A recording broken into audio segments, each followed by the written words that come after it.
Reel बनाने वाली बहू।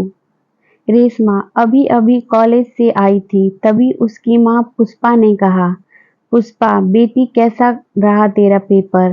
पास तो हो जाएगी ना? रेशमा, माँ तुम्हारे कहने से मैं कॉलेज जा रही हूँ, यही काफी नहीं है। वहाँ मैं नकल कर रही हूँ।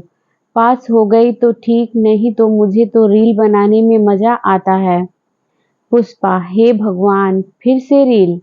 तेरा तो रील से पेट ही नहीं भरता। कल तेरी शादी करेंगे तो ऐसी लड़की से कौन शादी करेगा? रेशमा हर दिन माँ को समझाती, लेकिन पुष्पा पुराने ख्यालों की थी, इसलिए रेशमा बिना उनसे बात करे अपने कमरे में चली गई और मोबाइल से रील बनाने लगी। यह उसका रोज का काम था। वह मोबाइल से रील बनाती और उसे यूट्यूब और इंस्टाग्राम पर अपलोड कर देती थी। उसके काफ़ी फॉलोअर्स भी बन गए थे। इधर पुष्पा जी को उसके विवाह की चिंता थी।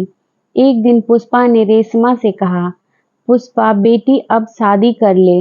यह सुनकर रेशमा ने कहा, रेशमा माँ मैंने लड़का ढूंढ लिया है, बस तुमसे मिलवा देती हूँ। वह भी मुझे ऑनलाइन मिला था, रोज मेरी रील को लाइक और शेयर करता था। धीरे धीरे हम आपस में बात करने लगे, फिर वह मुझसे मिलने लगा। देखा रील का कमाल, तुम्हारी सारी टेंशन दूर कर दी। पुष्पा, लेकिन उसके घर वालों को पता है तू रील बनाती है। रेशमा, माँ उसने बात कर ली होगी, हमें क्या। कुछ ही दिनों में रेशमा की शादी सुरेंद्र से हो जाती है। नई ससुराल में जाते ही रेशमा का बहुत स्वागत हुआ। उसकी सास मालती अपनी बहू को बहुत लाड प्यार कर रही थी। सुरेंद्र उनका इकलौता बेटा था। रेशमा अपने कमरे में पहुंची। वह फटाफट फोन निकालकर रील बनाने लगी। रील में उसने अपनी ससुराल के बारे में बताया। रात हो गई थी, तभी उसकी सास मालती जी उसके पास आई। मालती, बेटी अब तू आराम कर ले, कल सुबह जल्दी उठकर तैयार हो जाना। पड़ोस की औरतें मुंह दिखाई करने आएंगी। अगले दिन रेशमा सुबह जल्दी उठकर नहा धोकर तैयार हो जाती है।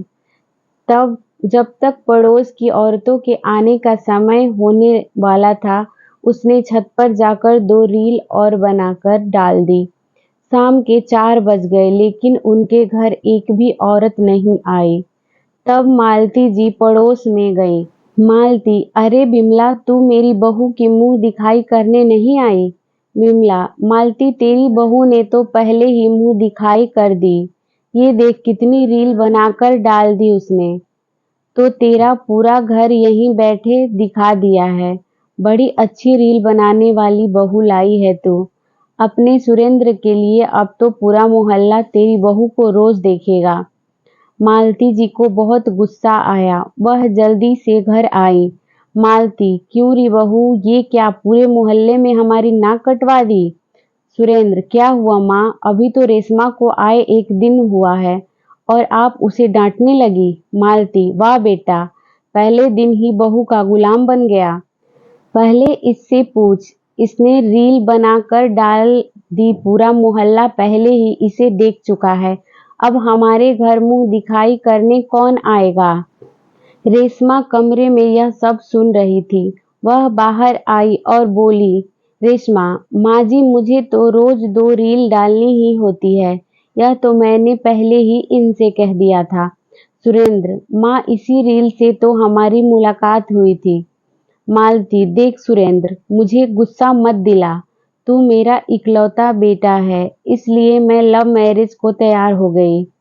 इसे यहाँ रहना है तो रील बनाना बंद करना पड़ेगा।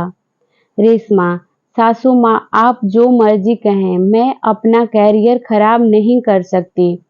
सुरेंद्र, अरे रेशमा तू चुप हो जा, मैं माँ से बात करता हूँ। तू अंदर जा। रेशमा गुस्सा होकर कमरे में चली जाती है।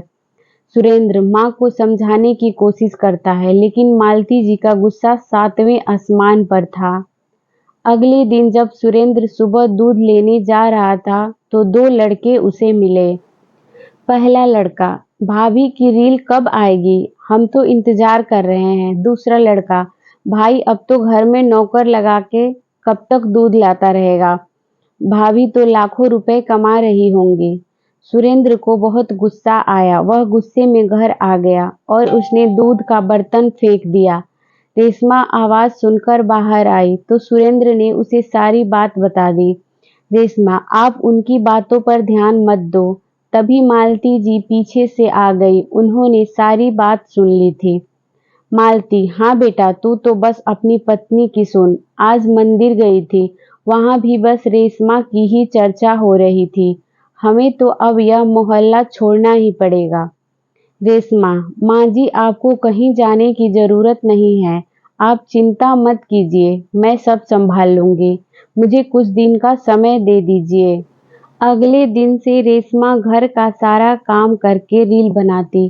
साथ ही वह कुछ देर के लिए बाहर चली जाती थी रील बनाने के लिए। मालती जी घर में बैठी थी। उन्होंने अब बाहर निकलना ही बंद कर दिया था। एक दिन कुछ औरतें उनके घर आ गई। उनमें बिमला भी थी। बिमला, बहन, हमें माफ कर दे। हमने तेरी बहू को गलत समझा, उसका मजाक उड़ाया, लेकिन आज उसकी वजह से हमारा पूरा एरिया बहुत साफ हो गया। साफ पानी आने लगा और तो और सारे गुंडों को पुलिस पकड़कर ले गई। मालती, बहू, ओ बहू, इधर आ, ये सब क्या कर दिया तूने? रेशमा, माँ जी, मैं जब घर से बाहर रील बनाने जाती तो इस एरिया की जो भी समस्या होती थी, जैसे सफाई, गंदा पानी, गुंडागर्दी, इन सब पर रील बनाकर पोस्ट कर देती थी। बिमला, बहू, हम सब ने मन बना लिया है। अब तो इलेक्शन में तुझे ही टिकट दिलाएंगे और वोट भी तुझे देंगे। मालती, बहू, मुझे माफ कर दे, मैंने तुझे गलत समझा। रेशमा, माँ जी, मैं तो आपका गुस्सा ठंडा होने का इंतजार कर रही थी। ये देखिए, मैं आपके लिए क्या लाई हूँ। रेशमा एक डायमंड का नेकलेस अपनी सास को देती है। मालती, बेटी, ये क्या है? ये तो बहुत महंगा होगा। रेशमा, हाँ माँ जी, 5 लाख का है। ये पैसे रील बनाकर ही कमाए हैं मैंने। बिमला, बेटी, हमारी बहू को भी रील बनाना सिखा दे। घर का काम तो मैं ही कर लूंगी। यह सुनकर सब हंस